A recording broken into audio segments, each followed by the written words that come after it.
All right, people, Victory and Vices podcast. We are back. Me, Rory Spooner, Reese Henley, no James Veck. He will be back to the next one. But we got plenty to unpack. Me and Reese were just discussing a few things now. And since our last pod, there's been quite a bit going on.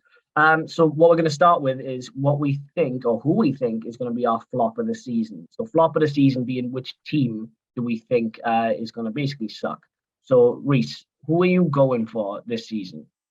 Yeah, there's a few candidates team-wise for this. I remember last week you predicted Palace as one of your overachievers. Yes.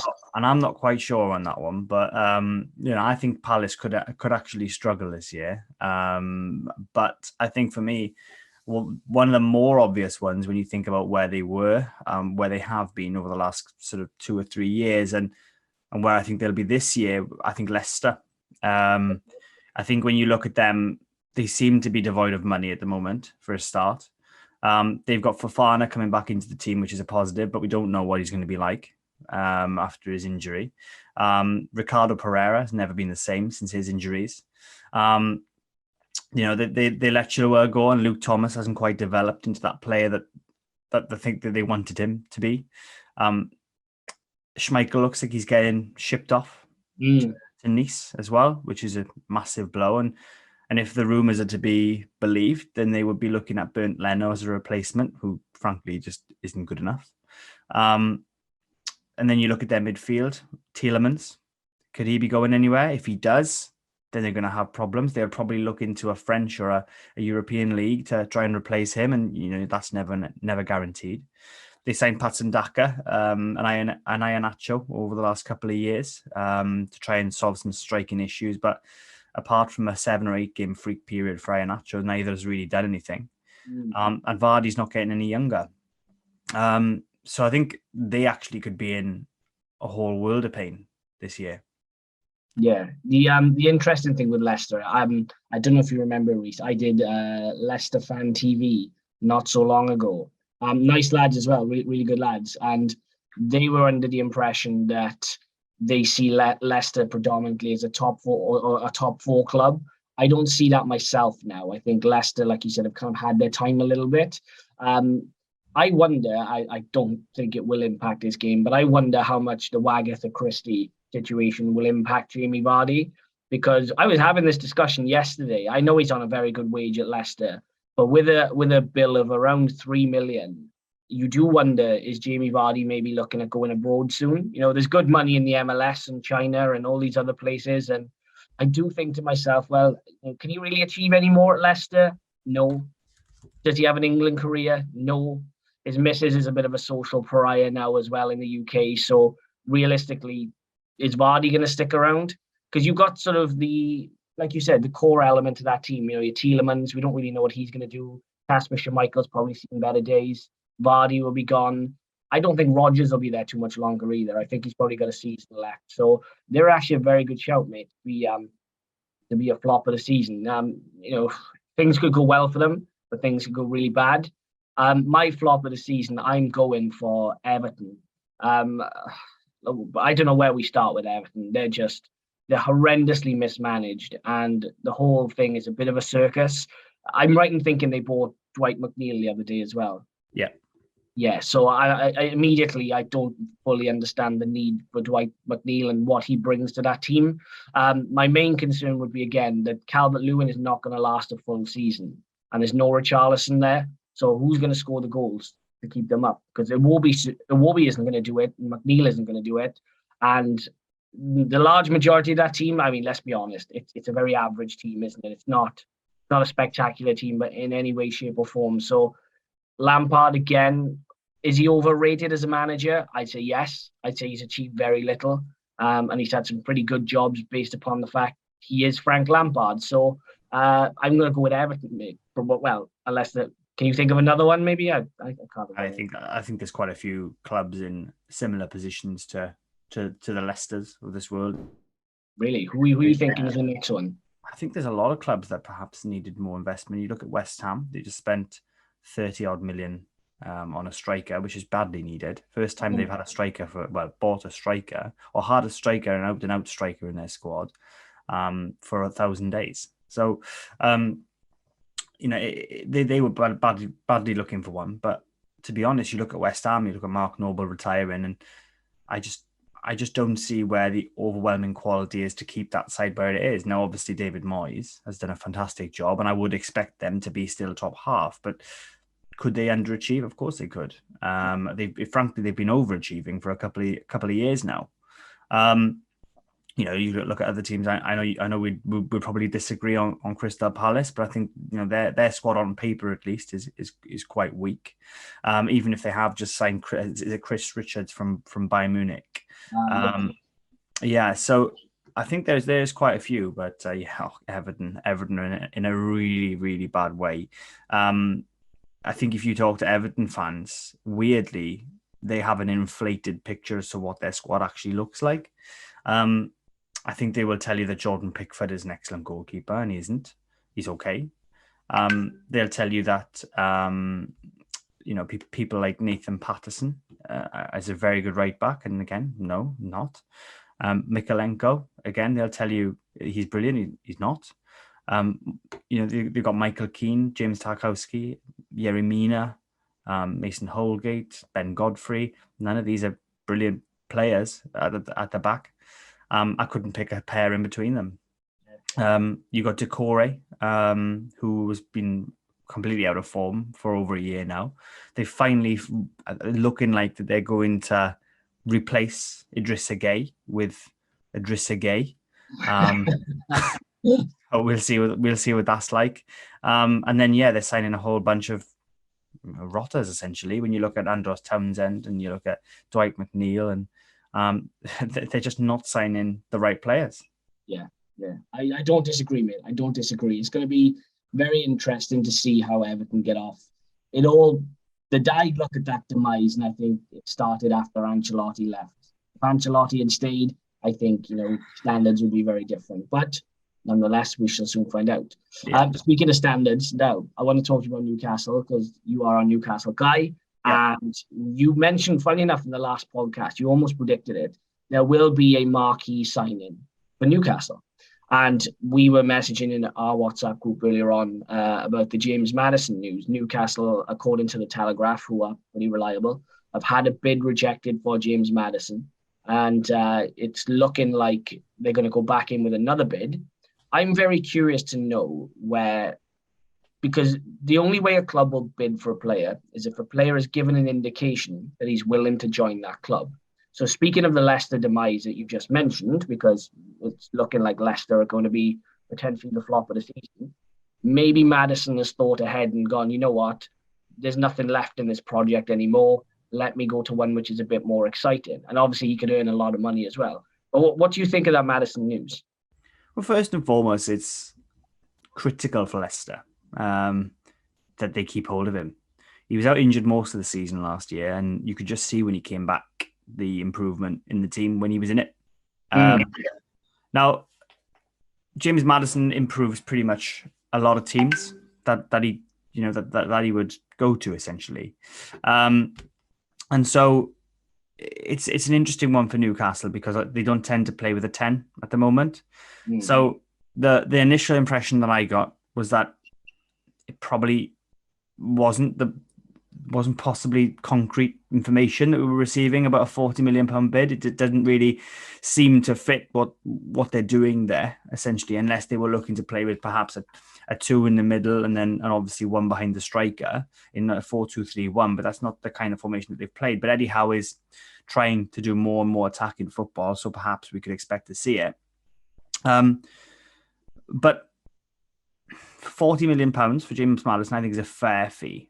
I think any more than that is probably stretching it. For me, I don't think this one will happen. I think it's important to say that. I think I was saying to you guys earlier, like, when we got the takeover, it felt like, yeah, great. It's our time to be involved now in the transfer windows. It's our time to actually get some exciting rumours rather than just a no name from like the Bulgarian Division 2.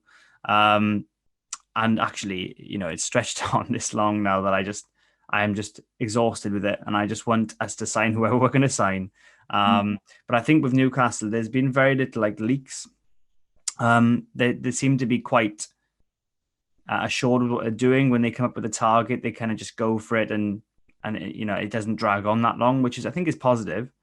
You look at Manchester United, for example, to use them as an example, and these things are dragging on with them, and I'm not sure if that's the right way. What you want to be doing essentially with your team is to have that in limbo for that long.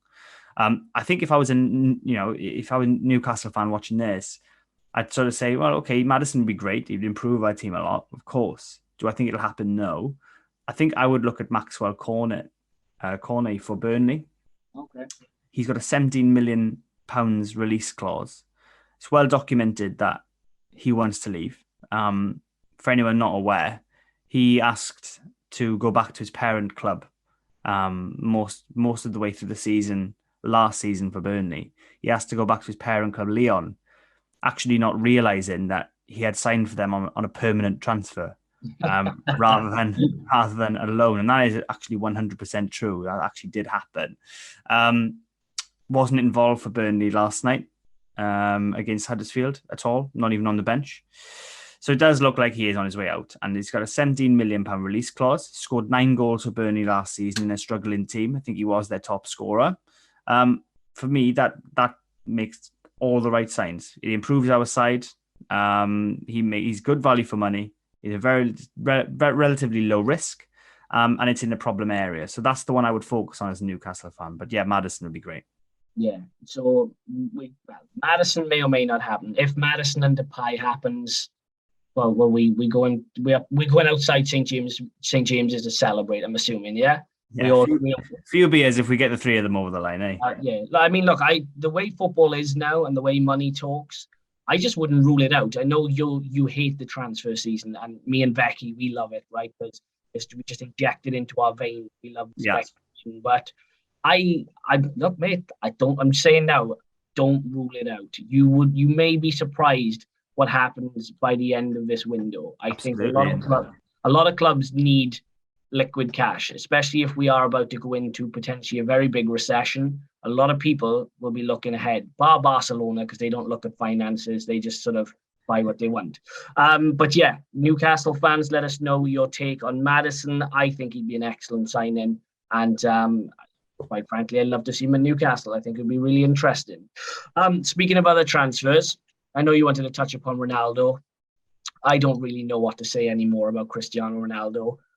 Yeah, as a United fan, we had our last dance, right? So he's come. The reason he's come to Manchester United is for 2 reasons, right? One is because Manchester United are very poorly run. So instead of looking at a long-term striker, United went and got 2 short-term options. They got Cavani, they got Ronaldo, Glazonomics. They were like, look, we don't want to actually buy a striker. We'll just pay the wages and get someone cheap. And there was also the sentimental reason as well that, it was one last dance. Ronaldo's got some unfinished business.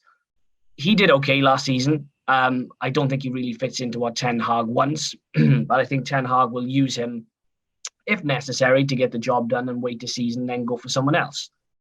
I find this very strange, though, that Ronaldo, he knows what Manchester United is and the type of animal that they are. Look, as a United fan, I'll say it, they aren't the club that they once were.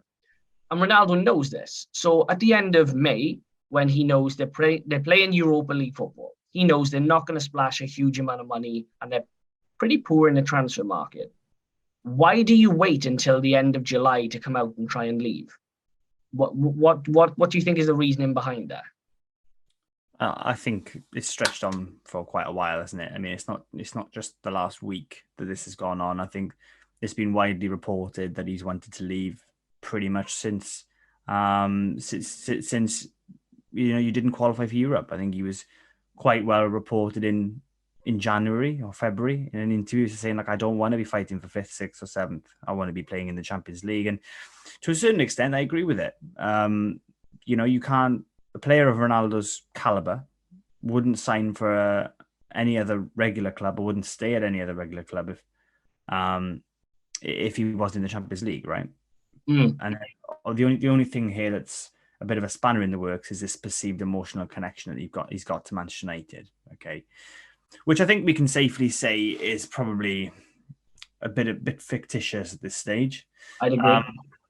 I think that, Manchester United, and look, it's a normal football fan thing to do, is to love a player and fall in love with the sort of the romanticism of a player coming back at the end of his career to play at this club and help him out and things like that. And yes, he did have a very good season for them last season, but ultimately it was a bad signing. I think the long-term plan for United last season, if you look at the start of last season, was probably Mason Greenwood, which obviously hasn't materialized. But he soured the dressing room. Essentially, Ralph Rangnick came in, and I think Ronaldo pretty much refused to play the way that he wanted to play. I think I saw a clip of Ralph Rangnick saying, "You're never just a little bit pregnant. You're either totally pregnant or you're not pregnant." And he applies the same thinking to pressing football. And yeah, he didn't want just a little bit of pressing, a token bit of pressing from Ronaldo. He wanted him to absolutely, get in there essentially. And that was a big problem last season. I think definitely it was a bad signing. But would United have finished higher in the league without his goals? Of course they wouldn't. Do I think he should leave? Yes, because he can get the money elsewhere. But where does he go? Atletico Madrid fans have made it quite clear they don't want him. Real Madrid don't want him back. Barcelona, God knows, can't. They can't afford to sign him. The only destination that he could possibly go, in my eyes, would be Bayern Munich. But I think his hands are a bit tied now, and I think that he's come back to United, and I think he's posted on Instagram saying, "Look, the King's going to be playing on Sunday," and all this kind of stuff. I think he's made himself into a bit of a fool now, because I think that his ego was telling him that actually there's going to be loads of clubs after me, and that's not the case. Yeah, I agree with you 100%. Sometimes your ego can be so big you can't get out of your own way. And Cristiano Ronaldo has severely overestimated how wanted he would be by other clubs, because you have to understand, regardless of whether he's Cristiano Ronaldo or not, he's 37, 38. He's pushing 40. Nobody out there, bar Manchester United or a club that really wants him for sentimental value, is going to pay a 37-year-old 300 grand a week. It's just not happening. Like, they're not ripping up the rule book for him. And a lot of Manchester United fans have made the point, well, look, you can leave if you want. That's fine. We'll still love you, but present an offer to the club. He, at this moment in time, can only present an offer from Saudi Arabia. That's it. There is no one else. Bayern have come out and said, we've got Mane, we don't want him. PSG don't want him. He can't move to another English club. Chelsea was talked about, but that would never come off. He is going to have to come down and come back and play for Manchester United for another season, whether he likes it or not. And it's going to be interesting to see how that develops, because I don't think he necessarily fits in with the Ten Hag style of play. Is he going to respect the fact that he's coming into that dressing room where, again, Harry Maguire is captain for the season? I think Ronaldo goes back into that dressing room and loses a lot of influence. Ten Hag is not Ranić. Ten Hag he'll lay down the law, and Ronaldo's in for shock. I don't think Ronaldo's going to have a happy season. I think this will be his last. I think it'll be his last season in top flight football. I think he goes off to the MLS or somewhere else after this season ends, because, again, he's another year older. No one's going to pay that type of money for him. Agree. I think that's exactly what will happen. Yeah. Well, that's don't get me wrong. That's a good outcome for Manchester United. Keeping Ronaldo is a good outcome. Ronaldo with his toys at the pram is still better than no Ronaldo. Yeah, true. And Martial won't do it for a season either. So yeah, it's going to be interesting. Obviously, United fans, let us know your opinion on it. I think we're probably all thinking along the same wavelength anyway. Going back to strikers that are in the news. Oh man, Darwin Nunez getting cooked, grilled. He is, yeah. Battered online. I've gone on record. You've probably seen my tweets. I think he's a very good football player. I really like him. What do you make of him thus far, Reece? Well, it's quite hard to measure, isn't it? I mean, I watched him a few times at Benfica. Newcastle were heavily linked to him in January. Yeah. And I was really on board with the idea of signing him. I thought it would have been a fantastic signing. And when Liverpool signed him, I thought, yeah, that's a good signing. Firmino is not quite at that level. It does give Liverpool a bit more of a traditional front three now, especially with Luis Diaz actually starting to get to a level now where Sadio Mane was in his prime. Their front three is looking good. Now, he is getting pelters on social media. People putting in little compilations and clip packages and things. Yeah. But to be honest with you, I don't look into that so much. I think people should form their own opinion, because if you ask anyone, pretty much anyone, who do you not want to win the league, or who do you hate, what club do you hate? Answer will normally be Liverpool. So there is instantly a bias by the average person to want him not to succeed, as there is to want every Liverpool player not to succeed. And until he can prove himself, people will liken him to Andy Carroll. He's 6'2". He seems to have a good level of pace and ability, but obviously these clips have come from training and things of him losing the ball. And look, if you're reading into that, then you really should watch more football, because a 30-second clip of a player on YouTube in training messing around is probably not something to base any opinion on. Now, regardless of his ability, what he does give Liverpool is an extra route to goal.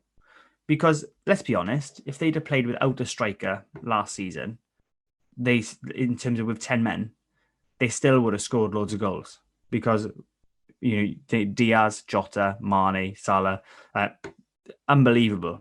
Okay, but you look at their crossing statistics, Liverpool, and their two fullbacks who are responsible for probably the highest numbers of the crosses in the league. I think I mentioned last week, James Ward-Prowse led the crossing statistics for the league. Alexander-Arnold only hit about 23% of it. Only hit a man 23% of the time from his crosses last season, which is poor. Regardless of what people say about Trent and his crossing ability, it is poor. And yet, despite that low percentage, he actually had the second highest successful crosses in the league, which tells you a lot about how many crosses they put into the box. And Robertson's stats are obviously better from a percentage point of view, but again, the numbers, they're relentless. And anyone who watches Liverpool will know they just pump balls into the box and they just arch balls into that sort of penalty area. Darwin Nunez is not Diogo Jota. Yeah, he's not 5'9", he's 6'2". He will win headers. And when you've got Alexander-Arnold and Robertson putting those balls into dangerous areas, then that man will score goals as long as he is afforded the time. So I'm not buying into the pelters he's getting, because he will score goals.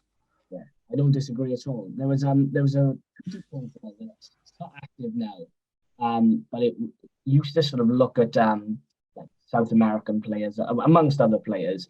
And it was really interesting. I can't remember the account itself. I was on it the other day because someone shared it on my timeline. And the account was following young South American players. And the account talked about, ironically, Lisandro Martinez, how he was at, I think, maybe 19 or 20, the best ball-playing centre-half in Argentina. And this was from, the tweets were from a while ago. So it was very interesting to read this account, because and the skills he had, which is factual today. He is, technically very good. And one of the things they said about Darwin Nunez is they could see him getting a move to England, but they said that maybe Italy or Spain would suit him better. And that a bit like Lukaku, this is ironic because this tweet was from, it must have been the best part of a year ago, that a bit like Lukaku, he'd be very much a flat track bully, whereas he would score bucket loads of goals against the smaller teams. But there was something missing from his game that he couldn't necessarily impact the top games. So that'll be interesting to see, because like you said, I fully expect him to score loads of goals based upon the fact Liverpool will dominate games and they will create so many chances for him. But there is a question mark. Can he do it in the big games? If he removes that question mark, immediately you've got a world-class player. But it's going to be very interesting. I'm on record saying I like him. I would have loved him to have come to United, but wasn't meant to be, unfortunately. Here's the thing that people forget with this signing, right? It's not like Man United, who will sign a player like Sancho and they need him to hit the ground running. Sancho was signed for about £90 million and didn't hit the ground running, and that was a big problem. Okay, because there was simply no alternative. With Liverpool, if Darwin Nunez comes in and looks like awful, essentially, looks terrible on the ball, looks slow, really isn't up to it, that's not a problem. It's money wasted, of course it is, but it's not a problem because all of a sudden Diogo Jota gets put in centre forward, Luis Diaz on the left, Salah on the right, and all of a sudden you still have a title win in front three. So what's the big problem here? Yeah. No, it's true. Yeah, you're not wrong. Again, I think the price tag, whenever you have a price tag that big, it does weigh heavy until you start to, pay it back bit by bit. You look at Pogba, Maguire, Lukaku, they've all suffered in recent years. Like you said, they haven't hit the ground running, and it's, it does weigh heavy. But I think they've got a player on their hands. Time will reveal all. Is he Andy Carroll, or is he going to be, someone significantly better? I couldn't tell you. There may be an in-between. I don't think there is an in-between. I think he's either glorious or he's shite. But, I guess time will reveal all in that respect. The interesting thing for me this summer, look, I have to bring it back to the butcher. Lisandro Martinez. With these clubs, I had to laugh the other day because you're just assessing the squads ahead of the season. It's quite funny how United take this opportunity to buy a ball playing centre half. Finally, you have City who bring in Haaland, who's over 6'1". Yeah, Darwin Nunez has been brought in, who's 6'2". You've got West Ham who've just signed a 6'8" centre forward, and then United go out and buy a 5'9" centre half. It's quite amusing. It is, but you know what's even more amusing is that. And I struggled to still believe this. I thought it was a joke of it. But Lisandro Martinez, his aerial duels, or his percentage of duels won in the air, was higher last season than Harry Maguire's. Yeah, well. Yeah, not that that's hard, but yeah. That's mainly because Maguire was 20 yards away from his man. Yeah. It's hard to win the ball when you've got concrete in your boots. But he is going to need a trampoline. He is. yeah, probably 2 trampolines. Yeah, Nunez again. Liverpool fans, let us know your opinion on it. I'm sure you're all big fans of him. But we're here for the banter as well. We fully expect him to go on and be great, but a bit of cooking on the timeline never did anybody any harm. Builds character.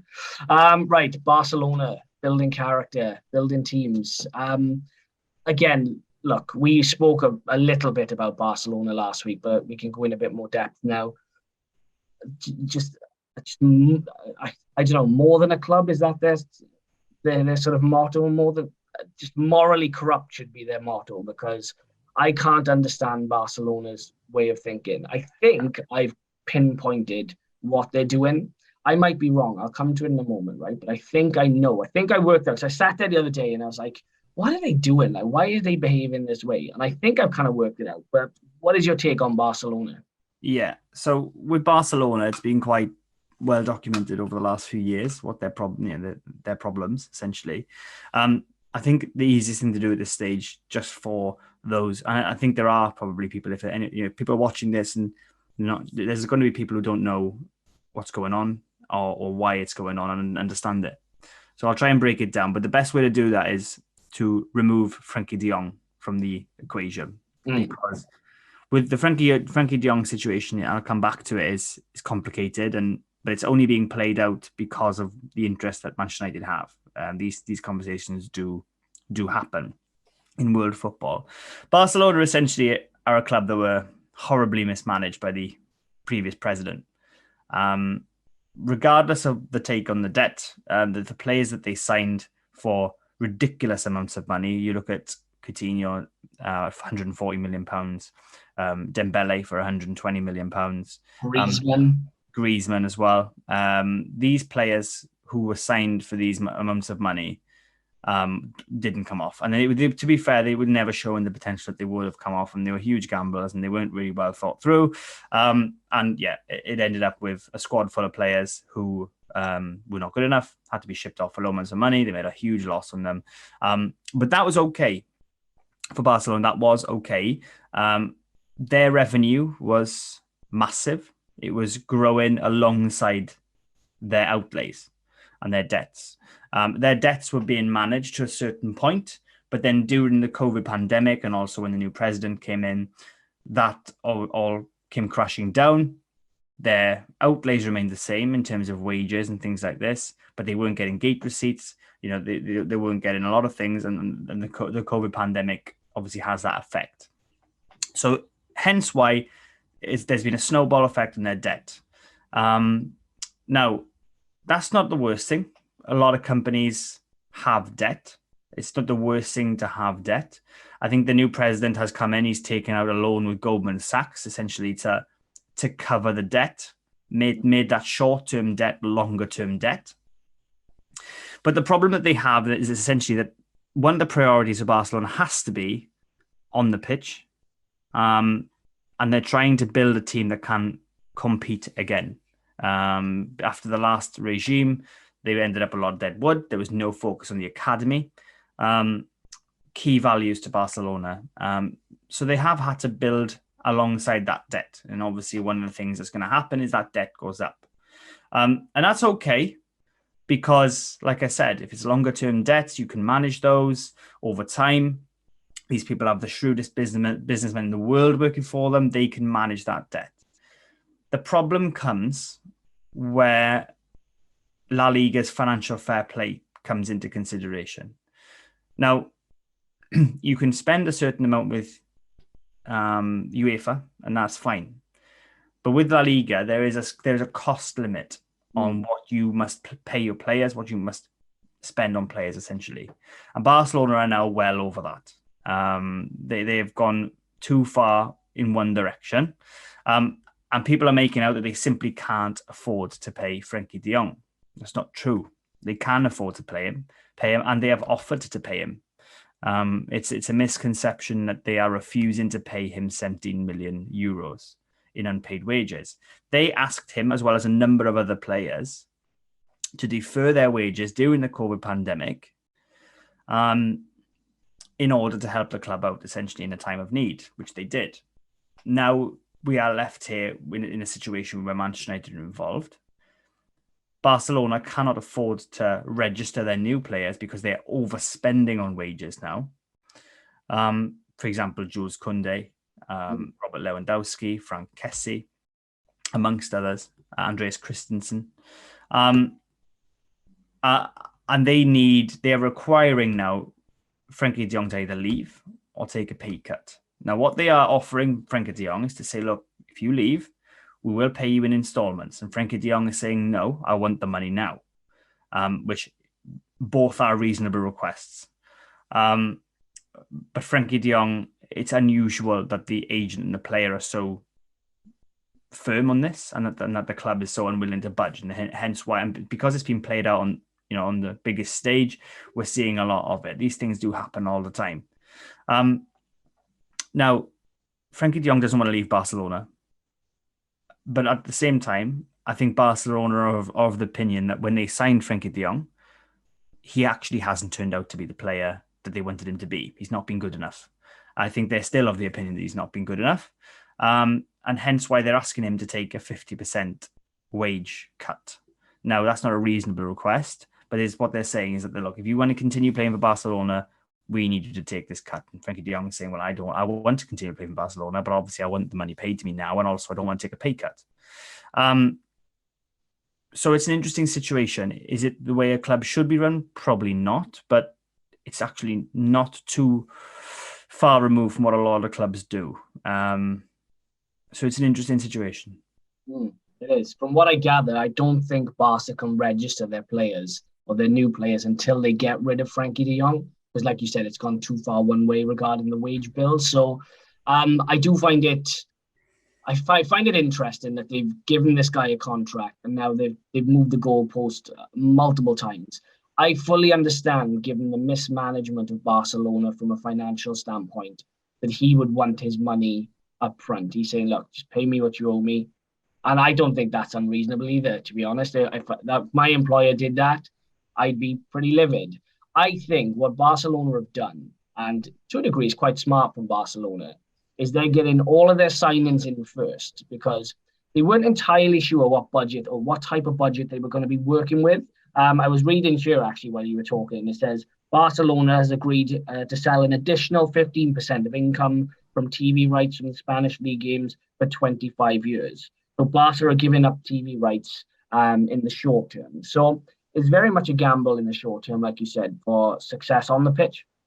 Because Barcelona will always be Barcelona, right? I don't think people say, are they too big to fail? I would say probably yes. They are an institution. I don't think they'd ever go down the route of failing that badly. But I think in the short term, it is a gamble. And effectively, all they've done is they've gone, look, we don't know how much money we're going to have. Before we pay Frankie de Jong any money that he's owed, let's get our signings in first. At which point, once we've got our signings in, we can see what's left of the budget and we can agree, some sort of payment plan with Frankie de Jong via installments. Or if there's enough there, we can just pay him to leave. So I do think you will see Frankie de Jong leave before the end of the window, purely because there's nothing left. Look, you can say you want to live there, you can say you're happy there, but if you're going to be a fourth choice centre back and they don't really rate you, there's probably no point being there. But I think that's what will happen. I think once Barca have got all their signings in, they'll look at the budget and go, okay, how much do we have left? All right, we'll work this out with Frankie de Jong and he'll go. So don't be surprised if at the end of August you see Frankie de Jong go. But again, obviously everybody give us your opinion on it, because I'm very curious to hear from maybe some Barcelona fans that are kind of maybe a bit more versed than we are, Reese. Yeah, I mean, look, one thing to mention here, and it's a point, it's an important point, is that regardless of the financial situation, they probably will get everyone registered. Look, they probably will end up moving on Depay. They probably will end up moving on De Jong. But one thing to mention here is that actually, from where they were about 2 or 3 years ago, that team now pretty good. They'll have a front three of Aubameyang, Lewandowski, and Rafinha, which is in the conversation for one of the best front threes in the world. Yeah, Dembele's been looking good as well recently. Yeah, in form. You've got other players like Gavi, Pedri, Busquets is still there, and Busquets is still playing to a very high level. They've signed Jules Koundé, one of the highest rated centre halves, to add to Christensen, who they've signed as well as Jordi Alba, and also they got Ter Stegen in goal. So really, they are building a pretty good team. Yeah, it's a big roll of the dice. I don't think they'll win La Liga. I think it'll take time for that team to gel. But when you've got Lewandowski up top, I mean, he's always going to score goals, right? So anything is possible. But yeah, Barcelona fans, let us know what you think of that. I wanted to touch upon, Reece, as well, the news about Thomas Partey. I know, obviously, we're not going to discuss it too much because right now they're only allegations. It's an interesting topic for me on a personal level. I'll always love football, but the older I get, the more I fall out of love with footballers. Like, I do feel like they are false idols at times. Now, I know these young men have ridiculous amounts of money, ridiculous amounts of power, and they do live in a bubble.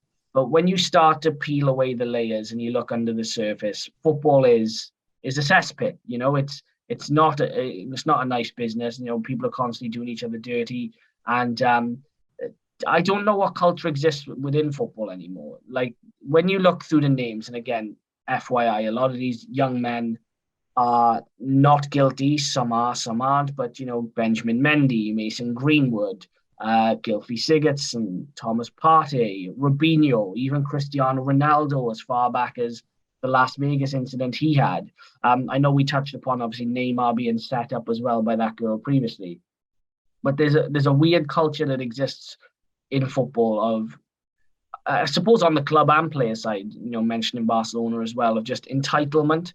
People constantly think they're entitled to money, to women, to power, to respect all the time. And I don't know. I find it tiresome when you look at the real world we live in now, the cost of living crisis, people struggling. There's a variety of things going on, politically, whether it's war or food shortages. And just, football, I just find footballers very boring individuals now. There's not too many characters out there that are really likable. I mean, who's the last person, Reece, you saw as a footballer that you thought, I really like that character? Can you name someone? I mean, it's so easy to name good role models. I mean, you look at people like Sadio Mane, basically building a village in Africa. You look at Marcus Rashford, who've done a lot for, school meals and things. The problem is that good deeds by footballers are expected, right? So they're always at cancer hospitals. They're always, visiting sick children and all this kind of stuff, doing lots in the community food banks. I know Newcastle do a lot. But it goes largely under the radar. But when one footballer obviously messes up, then it kind of is inconsistent with the view that we have of footballers, right? And the view that we have of footballers is that fans deify footballers. They do. They're untouchable. They're almost godlike on the pitch, and therefore, when a footballer does not act in that way, it becomes as more of a shock, and then it makes more headlines. It is easier to run a headline that Thomas Partey has done this than to run a headline to say Alan Saint-Maximin has visited a cancer hospital in the northeast, because what sells more? Yeah, no, it's true. Sex sells, and I wish there were more Manes and more Rashfords out there, but just I football, not just the money, the power, the respect, but things like, the drugs cover up, whether it's recreational drugs or whether it's, performance enhancing drugs, even as far down the leagues. I was watching a show about the Welsh Football League with match fixing and how prominent match fixing is in football. Football, when you peel away the layers, I like it less and less, or I like the individuals involved less and less. So the Partey news is very interesting because it seems like every sort of maybe 6 months, someone's coming out with a new story about a new player. And I just like seeing it. The game that I love, I want the individuals to be, I suppose, as pure as possible. And that's maybe sort of, me looking at it through rose-tinted specs. But I don't know, man. I feel like a lot of these footballers are very out of touch, and I'm starting to not fall out of love with the game, because I'll always love the game, but the cynic in me I just think to myself, I don't like any of these lads. And look, none of us are perfect, but I like very few of them, mate. I used to really love footballers as well. That's just called being a Manchester United fan, though. Yeah, there's that as well, definitely. But yeah, it's a tough one, mate. I think it comes with age as well. When you're younger, like you said, you put these men on pedestals, and they really are godlike. And they say you should never meet your idols, and hopefully I never meet most of them, because I probably have a good bit to say to them. But I just wanted to touch upon that. The Partey news I thought was kind of interesting. But yeah, going back to FPL, because we are doing that again. How is your team coming along?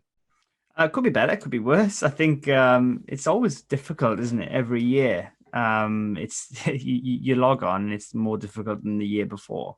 Yeah. This year, I thought, this is going to be a great team, and then all of a sudden, I had one player to pick, and I was minus 3 million or something. So, it's tougher than I thought. But there are some interesting picks this year, to be fair. There are, yeah, and I was looking for bargains. And I think I've got a pretty good team. I'll have to show you my team later on. But from what I remember, I've got my front three are Tony Marshall, Gabby Jesus, and Harry Kane. So okay. I'm off to a flyer, mate. So the rest of the team is shite, by the way. Beyond that front three, I don't think it's saying much. But again, to all the people that are watching FPL, make sure you come into our league. In the description, I'll post the code. I did do that, right? Did I? We had this debate the other day. There's 2 different leagues. Have I done the right one? I'm sure someone will tell us. Someone will tell you. If there's an issue, let us know. But by all accounts, more and more people are joining. I had a quick look, and there's a few more there. Winner comes on the pod, so let us know. Again, at the end of the next season or beginning of the season after, you can come on. But yeah, FPL is always interesting. We always get top lots of people picks from around the world. So say it again, mate. Who are your top picks? Oh man, I think one thing I've learned from FPL is that from a defensive standpoint, to always go with wing backs. I used to think in a more traditional mindset where I'm like, I need a good solid centre half. And you could do that, but you want a Cancelo, you want a Trent, you want a Robertson, you want a Reece James. People that can get clean sheets but also get assists. Mm-hmm. In terms of goal scorers, who do you think is going to be the big goal scoring midfielder this season? Midfielder. Yeah. Well, the thing is this year is that Mo Salah and Son continue to be midfielders. High money players, but they definitely could get goals. You have other players like Bruno Guimaraes at Newcastle. You've got St. Maximin at Newcastle, and if Newcastle fly out the traps, and that is a big if. But if they fly out the traps, then of course they could do really well. Likewise, Sterling. We don't know what Sterling's going to do, but again, member of the 100 club. Could he score a few? Probably. I don't see who else is scoring the goals for Chelsea, so it's very, very possible. I think Harrison as well. You should look at Leeds, £6 million, or 6 million, and he actually got 20 goals and assists last year in all comps. So he definitely knows where the net is. So for me, I think building on what you said, looking at wing backs, one of the key things with the fantasy league is to try and pack in as many good players as you can, obviously. But the flip side of that is to try and get some good budget acquisitions in. Now, will Bernd Leno be a good signing if he goes to Leicester? He's cheap. We don't know. I think some of the ones that I've looked at here is Ivan Perisic for Spurs is actually down on the game as a defender. So if he plays regularly for Spurs, I would expect him to outscore most of the other defenders in the game. Barring your Robertsons, Alexander-Arnolds, Reece Jameses. One of the ones I'm looking at is Nico Williams for Nottingham Forest. He's in at 4 million. I think he's one of the most owned players in the game, owned by actually over a quarter of players playing the game. He will play. I know from watching him at Wales, he's very, very talented. Does like to push forward. And he is, like I said, just 4 million. Likewise, Andreas Pereira for Fulham will get lots of game time, and he is joint cheapest midfielder in the game. So again, in the interests of saving money, that is a good one. For me, the obvious one is Gabriel Jesus, £8 million versus being the central striker at Arsenal. That's the one I think no one can afford not to have. And if you look at his the amount of players that own him, pretty much 2 in 3 players own him. Yeah, he's one of the first names I put down. I also put in Zinchenko. Okay. I think Zinchenko is good value for money in that Arsenal team. I don't think Arsenal are going to win anything, but I think you find against some of the smaller teams, Zinchenko's he's a handy squad player to have. He'll get forward, he might get the odd assist, he'll definitely get some clean sheets as well. So Zinchenko, I definitely had my eye on. The Newcastle's very own Bruno, got him in my side as well. I'm trying to think, who was the other midfielder I picked? I think I put Christian Eriksen in. I think Eriksen at the last season at Brentford was statistically very good. He created a lot of chances, and following Manchester United's pre-season, Donny van de Beek has not been on fire. And the way Ten Hag wants to play is he wants to play with a defensive midfielder and 2 8s. Now, that will mean United to a degree get overrun in midfield sometimes, but it'll also mean that there's, the game is very open. So if United are playing with Fred as a defensive midfielder and they've got Bruno Fernandes and Eriksen either side of him, it's going to be pretty expansive, and there's going to be a lot of potentially a lot of goals. And Eriksen, he scored the other day as well in his sort of behind closed doors game against Wrexham. So I would say Christian Eriksen would be a very good squad player to have as well. Again, not an awful lot of money, and statistically an okay Brentford side. He was creating a lot of chances. So I would certainly recommend Eriksen. Yeah, if he plays. Yeah. Yeah, if he plays, indeed. Yeah. So FPL, get in below. The code is there. compete against us. If you think you got what it takes, you probably have. We generally run out of steam towards around March. Isn't that right, Reece? Indeed, yeah. Indeed. If we get that far, yeah. yeah. True. After the World Cup as well, things are going to be all over the show. That's why I plan to take advantage is after the World Cup, because I have a feeling it's going to be a very disjointed season. So be interesting to see how that pans out. But again, get involved, everybody. But beyond that, we got anything else, Reece, we want to bring up? No, all good from me. No, we're all good. Don't forget to like and subscribe, comments below, let us know, add us up on the social media platforms as well. We will be back next week. Hopefully Becky will be with us again, and we'll have all the latest news. Take care, people. Ciao for now.